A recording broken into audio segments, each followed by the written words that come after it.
Welcome to I T cook. So ഇന്ന് നമ്മൾ ഉണ്ടാക്കാൻ പോകുന്നത് മലയാളികളുടെ വികാരമായ നല്ല നാടൻ ബീഫ് ഒലത്താണ്. സോ ഞാൻ അതിലേക്കായി 2 സവാള നൈസായിട്ട് കട്ട് ചെയ്തെടുക്കുന്നുണ്ട്, ഒരു 12 ചെറിയുള്ളി എടുക്കുന്നുണ്ട്, 12 വെളുത്തുള്ളി എടുക്കുന്നുണ്ട്, ഒരു 4 പച്ചമുളക് എടുക്കുന്നുണ്ട്, കൂടാതെ കുറച്ച് തിന്നായിട്ട് അരിഞ്ഞ തേങ്ങാക്കൊത്ത് എടുക്കുന്നുണ്ട്. 1 കിലോ ബോൺലെസ് ബീഫാണ് ഞാൻ ഇവിടേക്ക് എടുക്കുന്നത്. കുക്കറിലേക്ക് കഴുകി മാറ്റി വെച്ച 1 കിലോ ബീഫ് ചേർത്ത് കൊടുക്കുന്നുണ്ട്. കുട്ടൻ ബീഫാണ് ഞാൻ എടുക്കുന്നത്. അതിനുശേഷം സവാള ഞാൻ ഇതിലോട്ട് കട്ട് ചെയ്തത് പകുതി ചേർത്ത് കൊടുക്കുന്നുണ്ട്. വീഡിയോയുടെ അവസാനം വരെ കാണും, ബാക്കി ഒരു ടെക്നിക്കാണ്, ലാസ്റ്റ് മാറ്റി വയ്ക്കുന്നുണ്ട്. കുറച്ച് ചെറിയുള്ളി ചേർത്ത് കൊടുക്കുന്നുണ്ട്, അത് ഞാൻ പകുതി പോർഷനാണ് ചേർത്ത് കൊടുക്കുന്നത്. കൂടാതെ പച്ചമുളകും ചേർത്ത് കൊടുക്കുന്നുണ്ട്, കുറച്ച് വെളുത്തുള്ളിയും ചേർത്ത് കൊടുക്കുന്നുണ്ട്, ബാക്കിയെല്ലാം ഞാൻ മാറ്റി വയ്ക്കുന്നുണ്ട്. ഇതിലോട്ട് പകുതി മാത്രം ചേർത്ത് കൊടുക്കാൻ മതി. ഇനി പൊടികൾ ആഡ് ചെയ്ത് കൊടുക്കാം. 1.5 ടീസ്പൂൺ മുളക് പൊടി ആഡ് ചെയ്ത് കൊടുക്കുന്നുണ്ട്, 1 ടീസ്പൂൺ ഗരം മസാല ആഡ് ചെയ്ത് കൊടുക്കുന്നുണ്ട്. ഗരം മസാലയൊക്കെ 1 ടീസ്പൂണിന്റെ ആവശ്യമുള്ളൂ. 1 ടീസ്പൂൺ മീറ്റ് മസാല ആഡ് ചെയ്ത് കൊടുക്കുന്നുണ്ട്. ഇനിയാണ് ടേസ്റ്റ് മേക്കർ, കുരുമുളക് പൊടി. അത് നിങ്ങളുടെ ആവശ്യത്തിനനുസരിച്ച് ചേർത്ത് കൊടുക്കാവുന്നതാണ്. ഇനി ഞാൻ ഇതിലോട്ട് ഉപ്പ് ആഡ് ചെയ്ത് കൊടുക്കുന്നുണ്ട്. 1.5 ടീസ്പൂൺ ഉപ്പാണ് 1 കിലോ ബീഫിന് വേണ്ടി ഞാൻ ചേർക്കുന്നത്. ഉപ്പിന്റെ അളവ് കുറച്ച് ഉപയോഗിക്കുന്നത് കുറച്ച് കുറയ്ക്കാവുന്നതാണ്.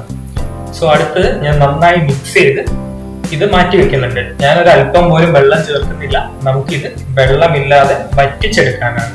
സോ കുക്കറിലോട്ട് അടച്ചു വെച്ച് ഞാനിത് ഒരു 5 വിസില് ഹൈ ഫ്ലെയിമിലും ഒരു 5 വിസില് ലോ ഫ്ലെയിമിലുമാണ് കുക്ക് ചെയ്തെടുക്കുന്നത്.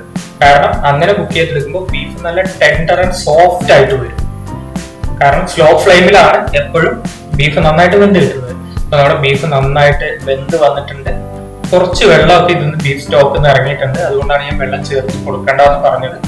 ഇനിയും ഞാൻ ഇതിലോട്ട് ഒരു ഉരുളി വെച്ച് ഒരു 2 ടേബിൾ സ്പൂൺ വെളിച്ചെണ്ണ ഒഴിച്ചു കൊടുക്കുന്നുണ്ട്. അതിലോട്ട് ഞാൻ ഈ വെളുത്തുള്ളി വറുത്ത് കോരി മാറ്റി വെക്കുന്നുണ്ട്. ഇത് വറുത്ത് കോരി മാറ്റി വെക്കുന്നതാണ്, ഇതിപ്പോ എടുക്കുന്നില്ല. ഇതെല്ലാം ഒരു പൊടിക്കൈകളാണ്, ഇത് ലാസ്റ്റിലേക്ക് മാറ്റി വെക്കും. ഇപ്പൊ വറുത്ത് വെച്ച വെളുത്തുള്ളി മാറ്റി വെച്ചതിന് ശേഷം ഇതിലോട്ട് ഞാൻ ബാക്കി അരിഞ്ഞു വെച്ചിരുന്ന ചെറിയുള്ളിയും പച്ചമുളകും ചേർത്ത് കൊടുക്കുന്നുണ്ട്. ഒപ്പം തന്നെ നൈസായി അരിഞ്ഞു വെച്ച നമ്മൾ തേങ്ങാക്കൊത്ത് മുഴുവനായി ചേർത്ത് കൊടുക്കുന്നുണ്ട്. ഇതെല്ലാം ഒരുമിച്ച് ചേർത്തതിന് ശേഷം ഫ്ലെയിം ഒന്ന് മീഡിയത്തിൽ വെച്ച് നല്ല ബ്രൗൺ കളർ ആകുന്നത് വരെ നല്ല രീതിക്ക് വഴറ്റിയെടുക്കാവുന്നതാണ്. ഇത് വഴറ്റിയെടുത്തതിന് ശേഷം ഞാൻ അതിലോട്ട് ബീഫ് ചേർത്ത് കൊടുക്കുന്നുണ്ട്. ആ ബീഫിലെ സ്റ്റോക്കോടെ തന്നെയാണ് ഞാൻ ചേർത്ത് കൊടുക്കുന്നത്. ബീഫൊക്കെ നല്ല രീതിക്ക് വെന്ത് വന്നിട്ടുണ്ട്, നല്ല സോഫ്റ്റ് ആയിട്ട് വെന്ത് വന്നിട്ടുണ്ട്.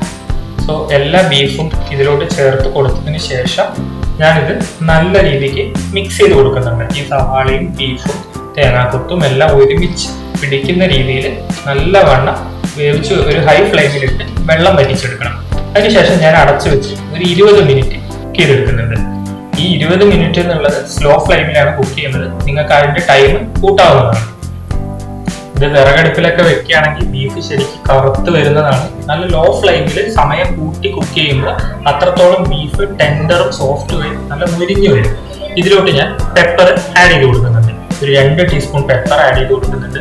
അടുത്തത് നമ്മൾ ഇതിലോട്ട് ഒരു മാജിക് ഇൻഗ്രീഡിയന്റ് ആഡ് ചെയ്യാൻ പോവുകയാണ്. അതാണ് നമ്മൾ പട്ട, ഗ്രാമ്പു, ഏലക്ക, ജീരകം ഇതെല്ലാം കൂടെ പാനിൽ ചൂടാക്കി വറുത്ത് പൊടിച്ചു വെച്ച പൊടിയാണ്. അത് ഇതിലോട്ട് മുകളിലോട്ട് ആഡ് ചെയ്ത് കൊടുക്കുന്നുണ്ട്. അങ്ങനെ നമ്മുടെ ബീഫ് ഒലത്തിന്റെ അവസാന ഘട്ടം എത്തിയിരിക്കുകയാണ്. ഈ പൊടിയെല്ലാം ചേർത്ത് നന്നായിട്ട് മിക്സ് ചെയ്ത് കൊടുത്തതിന് ശേഷം ഞാൻ അതിലോട്ട് ഗാർണിഷ് ചെയ്യാനായിട്ട് മല്ലിയില ഇട്ട് കൊടുക്കുന്നുണ്ട്. മല്ലിയില ഇട്ട് ഒന്ന് നന്നായിട്ട് ഇളക്കി കൊടുത്തു കഴിഞ്ഞാൽ മല്ലിയിലയുടെ ഫ്ലേവർ എല്ലാം നല്ല ബീഫിലോട്ട് നന്നായിട്ട് പിടിക്കണം. ഈ മല്ലിയില കൂടി ചേർത്ത് കഴിഞ്ഞപ്പോൾ ഈ മല്ലിയിലയും നല്ല പെപ്പറും നമ്മുടെ മാജിക് ഇൻഗ്രീഡിയന്റും ബീഫും ഇതെല്ലാം കൂടി മിക്സ് ആയിട്ട് നല്ലൊരു മണം, നല്ല മൊരിഞ്ഞ ബീഫിന്റെ മണം അടുക്കള മൊത്തം പരന്നിട്ടുണ്ട്. അങ്ങനെ നമ്മുടെ ബീഫിന്റെ അവസാന ഘട്ടത്തിലോട്ട് നമ്മൾ എത്തിയിരിക്കുകയാണ്.